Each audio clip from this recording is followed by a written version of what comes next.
All right, so we have Mr. Peltola here. Ma'am, Can I'll you give you hear my me? name and prove charges exist. If not, I'll step behind the bar underneath copyright law. All right, hold on. I'll call your case and I'll give you the floor. Man, I love being right. Hey guys, and welcome back to today's video. We're heading once again into Judge Louse's courtroom to revisit a sovereign citizen I literally covered just last week. You might remember him. He's the one Judge Louse sat down for a very direct reality check, warning him that if he didn't follow his bond conditions, she'd show him zero mercy next time. And I said it then because I've seen this play out too many times. He'll be back.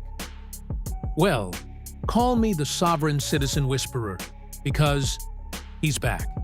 And absolutely no one is shocked. Why? Because he's been arrested again. This time for committing yet another crime and racking up his second bond violation. Let's jump right into it. All right, people of the state of Michigan versus Drew James Peltola, files 247831 SM and file 247819 SM. Mr. Peltola appears from the Dickinson County Jail. The Counsel appellation at, known as Drew James Peltola appears before you as an hold on. entity. Hold on a minute. Just let me make the appearances, then I'm going to give you the floor, okay? In regard to the matter, Nancy Schaub is here as both his counsel on the underlying file on 247819 SM, as well as the first bond violation. She's here as CAFA counsel on bond violation number 2 in this file, as well as a new file of 7831 SM. Kristen Cass is here on behalf of the prosecutor's office. Drew Peltola, I'm going to give you an opportunity now to say whatever you want to say. Go ahead. Ma'am, I was trying to get a ride to court this morning. This bond Oh, violation wait, sir. I don't want you to talk about the underlying charges. I wanted you to say whatever you wanted to say. I thought you started to say some sovereign citizen information that you wanted to make a record of. I am an American non-citizen national that's defined in the United States Code. And I do believe that underneath copyright, once my name is copyrighted through the Daily News, once I put that copyright on your paperwork, that's something called copyright impoundment.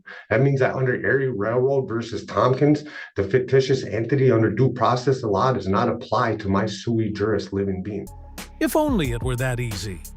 If all it took was copywriting your own name to escape legal responsibility, everyone would have done it by now, just so they could never be held accountable for anything ever again.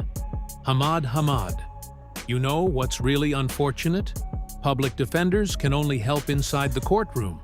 If they could guide some of these folks through the rest of their daily decisions, they might actually stand a fighting chance. But the moment they step outside those courtroom doors, they're on their own again, and somehow, they always manage to make the choices that land them right back in custody. That's not how it works. That's not how any of this works. All right, is there anything else you'd like to state for the record concerning this issue then, Mr. Peltola? No, there's not, Your Honor. I would just like to be released again on a PR bond. You have expedition charges. I'm asking the courts to please release me on a PR bond again, and I'll continue to abide by court rules and stay off the drugs and try to maintain my court dates.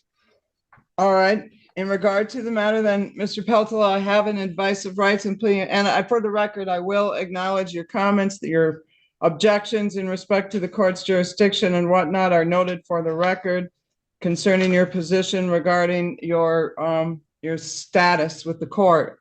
All your rights are preserved. In regard to the matter, did you understand the advice of rights and plea information form as it was then, Mr. Peltola? Yes, I did, Your Honor. How about the bond violation arraignment hearing form? Did you understand that? I do not have it in my hands, but I read it, and yes, I fully understand. All right, it's signed by you, today's date. Did you sign it?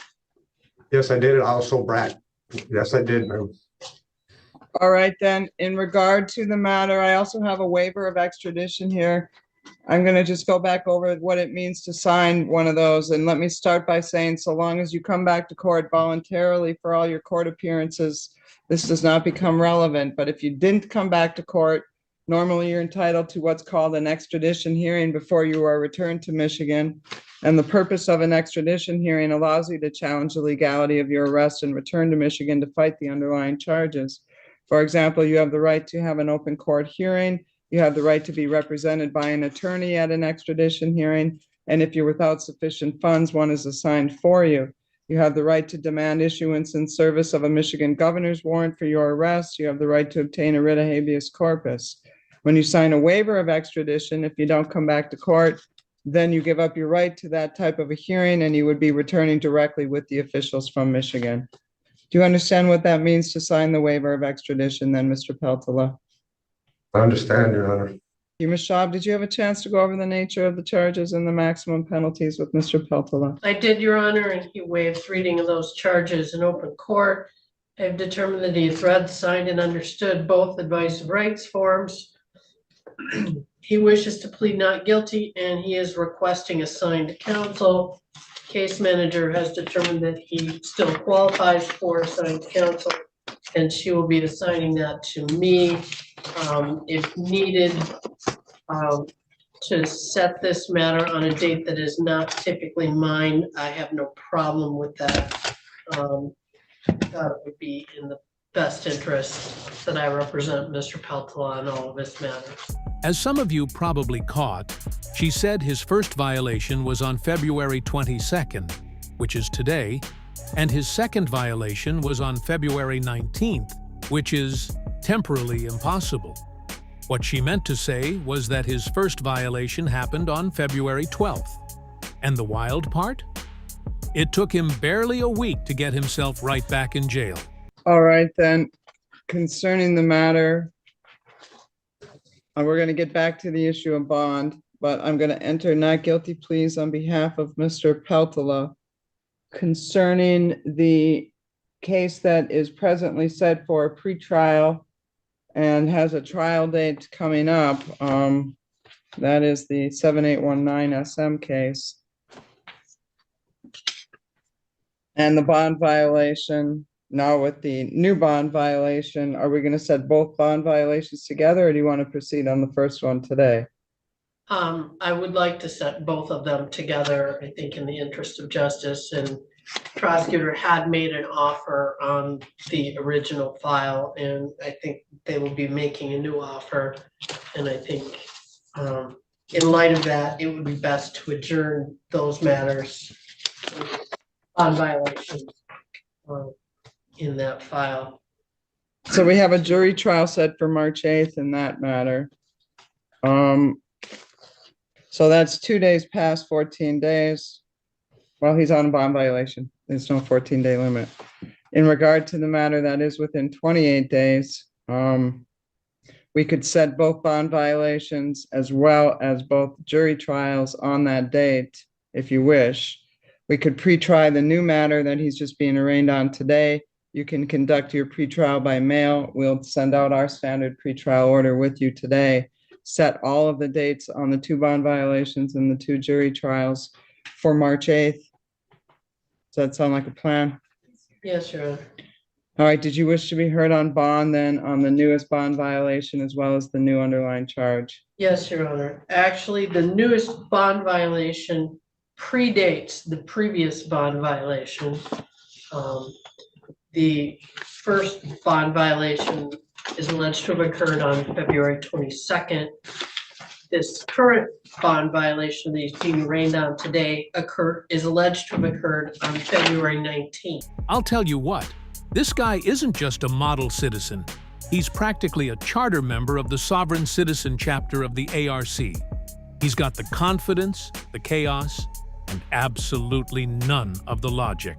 And in light of that, I would ask the court to consider setting either a reasonable bond or, again, a PR bond. In discussing this matter with Mr. Peltola, he does have criminal matters pending in Brown County, and there is a court date on Monday in that case. It looks like from the lien printout, he may have had some issues either in the past or currently appearing in court. And I'd like to be able to have Mr. Peltola be able to take care of that matter. It looks like it's a more serious matter than the matters in this court. If if he can make those arrangements to get down to Green Bay to take care of that. He's given me the name of his attorney, and I intend to contact that attorney and see what Mr. Peltola needs to be doing with regard to that case. So if the court does not grant a bond that he can post, perhaps we can make arrangements for him to appear from the jail here. Ms. Cass, you wish to be heard on bond? Leave it to your discretion. All right, concerning the matter, then I have some concerns regarding Mr. Peltola. He seems to be on a spiral. This started with a disorderly drunk on February 4th in a public place. I saw him on February 5th. I set his bond terms. I saw him back on February 12th, excuse me, with a .236 on a preliminary breath test. I set bond at that time on the bond violation and the underlying. And the reason I told him then that I was going to give him the break is that normally I see people in between, they get arraigned, I give them the warning, and then they come back on a bond violation. He had not had the warning in between because he violated his bond so quickly that I saw him all at once. So I told Mr. Peltola at that time that I would set the bond at a 1,000 PR, but understand that if he came back again, he would leave me no opportunity or new choice. So here we are, not even a week later, on February 19th, stealing alcohol from the Norway Quick Stop, involving another bond violation, as well as a new underlying charge that I'm free to assume is true for purposes of setting bond. So you're telling me that when you invent your own bracketed Fantasyland address, the post office can't deliver your mail there? Wild. Funny enough, the students at Hogwarts seem to run into the exact same problem.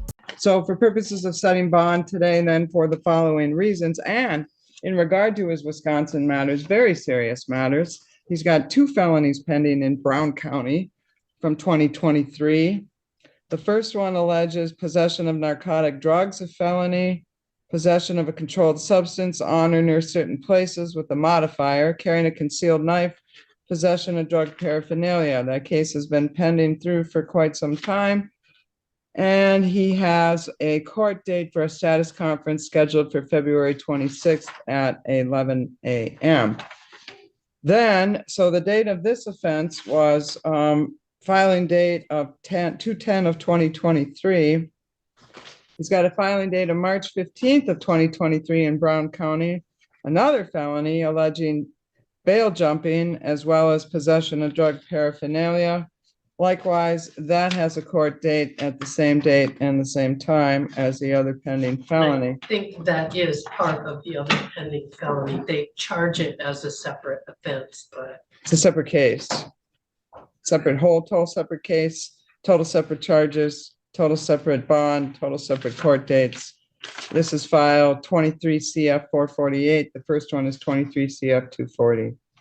So in respect to the matter, my point being for purposes of setting bond, Mr. Peltola has some substance abuse issues going on. He's got numerous cases pending in Wisconsin as well as now here.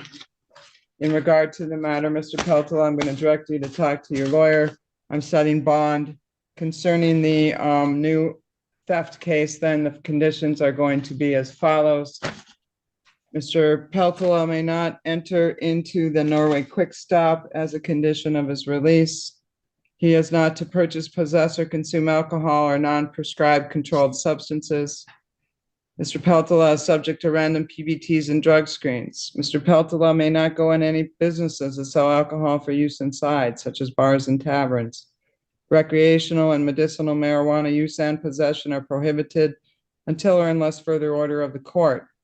Conditioned on him signing that waiver of extradition, which I do have in the file, I will allow him to go back and forth to Wisconsin for purposes of court hearings and or meeting with his attorney. If in residency, he lives in Wisconsin. in residency. No, he lives in Vulcan. Or he says Vulcan. Is that just your Bracketed. mailing address? Yes, we can do it like that if you choose to. Well, where is your residency? My Really? residency and my domicile is 1968 River Street. We can switch it with a mailing address to W43, the apartment 13 in Vulcan, Michigan. The address should be in there. It should be bracketed. Right, and that's apartment 13. You didn't put that on there though. Apartment 13? Yes, ma'am. And that's your mailing address though? Yes, but the problem is that building's not registered anywhere. I had to go to the post office and I had something mailed and they told me that my mail was being returned and because there's no actual mailboxes in the building. Yes. Long answer? Still yes, just with extra disappointment sprinkled on top. All right, so I got two issues I need to deal with here. One, do you live in Wisconsin? Do you have to go to Wisconsin for purposes of residency or just your court stuff? My mailing address, my residency, and my domicile are all registered at my mother's house. There was some unexplained events that I will not say out loud. I don't know where your mother's house is, Mr. Peltola. Nice Ma'am. address. River Street, Niagara, Wisconsin, 54151. My mailing address will be W45. That's the Norway or the Vulcan address. I can't remember that off the top of my head. All right. So in regard to bond, then condition on I'm signing a waiver of extradition. I'll allow him to go back and forth between Michigan and Wisconsin for residency, court appearances, meetings with his attorney. In regard to the matter, if you relocate for any reason, you must provide the court with an updated address and phone number within 7 days of any change. Concerning the amount of the bond on the new retail fraud, I'm going to set that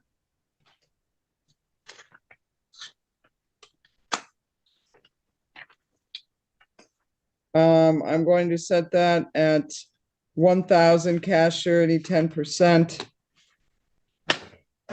In regard to the newest bond violation, then I'm finding for both of them, actually, I'm going to make a record based on the factors the court is required to consider under MCR 6.106, considering the frequency, the charges, the dates that I have mentioned, as well as the ongoing Wisconsin matter. I am finding that to release him on a personal recognizance bond would not adequately ensure public safety. In regard to the bond violation, concerning the matter, then I am going to set the bond violation at 2,500 cash surety, 10%. So, Mr. Peltola, those bonds are set. If you get out, you make sure to get in touch with your lawyer. If you're in Can I say custody, something? she'll be in touch with you. You may.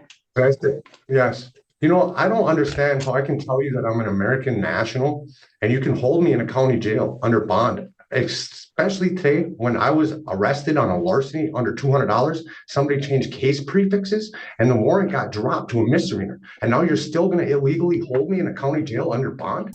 All right, guys, that's going to wrap up this video. And at this point, I think it's safe to say he'll be back again, just not by choice. Also, quick heads up. Court was overflowing with sovereign citizen chaos yesterday, and I've got an absolute banger lined up for tomorrow that you do not want to miss. If you enjoyed the video, hit that like button. If you didn't, go ahead and smash the dislike. Either way, drop a comment below and make sure you're subscribed with notifications on so you never miss any of my content. All right, Mr. Peltola, I'm not going to argue with you. Your sovereign citizen has been noted for the record. In regard to the matter, you are under the order of the court. You're under the jurisdiction of the court. I decline to follow what your... Can I at least tell you, admit I was arrested on a larceny charge that was dropped through a case prefix, UN, all incoming evidence? Can I at least have you admit that in the court of law that you guys illegally kidnapped me again with a larceny through John Rod D. Clark, Norway Police Department? Can I just have you admit that once? No, Mr. Peltola, I don't even know what you're talking about. I will not admit that. Thank you to the jail. We are off the record on this matter.